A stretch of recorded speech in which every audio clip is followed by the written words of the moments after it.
दोस्तों नमस्कार। आपका हार्दिक स्वागत है आपके अपने चैनल निगलाई में। यह अंधकार से प्रकाश की ओर चलने की व्यवस्था का चित्रण करता है। आज हम विचार करेंगे प्रकृति, कर्म और भाग्य। ये शास्त्र सम्मत है कि हम अपनी इच्छा से कहीं भी पैदा नहीं हो सकते। प्रकृति का नियम है कि हमें वो आदमी बनाए, जानवर बनाए या पक्षी बनाए, और जो बनाती है उसी योनि में हमें जाना होता है, उसी के क्रियाकलाप करने होते हैं। अगर हमें मनुष्य जाति में, जैसा कि शास्त्र कहते हैं कि सबसे उच्च कोटि है मनुष्य जाति में जन्म मिलता है, तो हम उसके अनुसार कार्य करते हैं। हमारे लिए कार्य क्षेत्र बहुत बड़ा फील्ड है, लेकिन महाभारत काल में ऐसा आया है कि बर्बरीक ने कठोर तपस्या की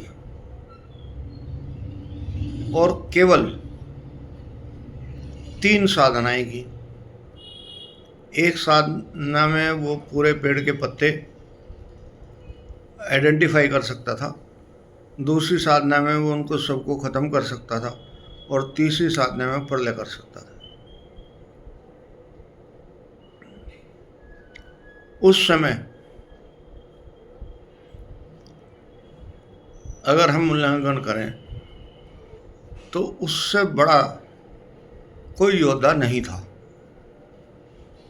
ना धनुर्धारी ना गदाधारी,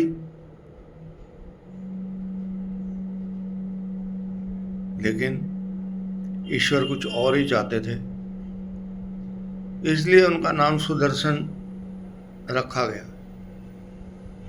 और भगवान श्री कृष्ण ने अपनी लीला दिखाई, और उसको आइडेंटिफाई करने के बाद कि योग्य है भी या नहीं,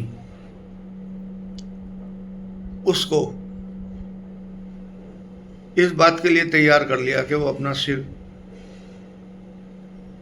उतार के दे सके। हालांकि उसे भविष्य में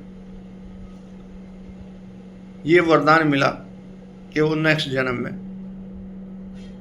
हारे का सहारा बनेगा, लेकिन मान्यता ये है कि 0.001 के रेशो में ही अगले जन्म का पता लगता है।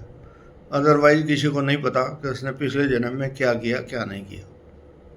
अगर ईश्वर की कृपा दृष्टि है तो उसे कुछ पता लग जाता है, अदरवाइज कुछ नहीं पता लगता।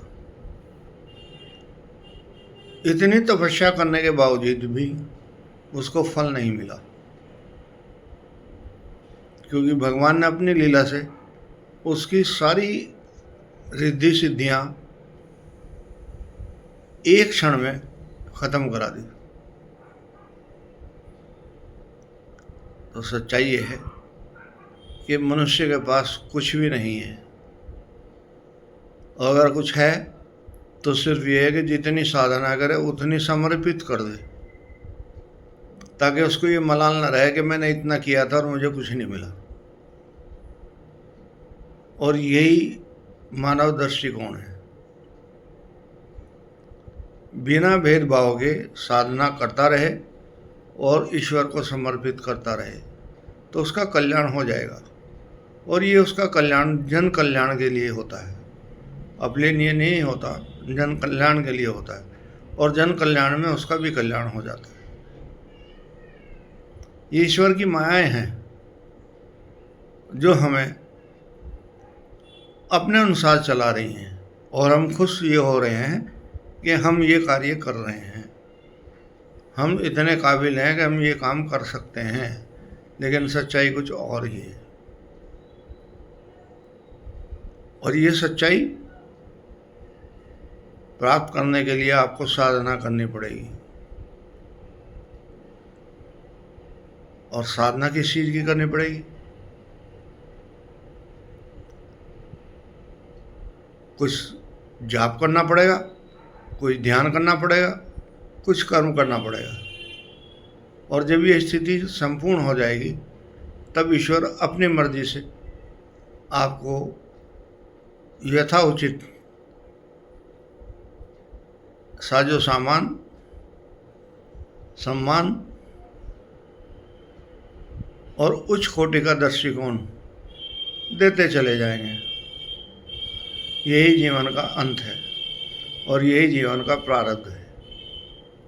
जब अंत और प्रारब्ध दोनों को समझने की कैपेसिटी हो जाएगी तब व्यक्ति शरणागत हो जाएगा, और जब शरणागत हो जाएगा तब उसको किसी तरह का भी द्वेष नहीं रहेगा। नमस्कार।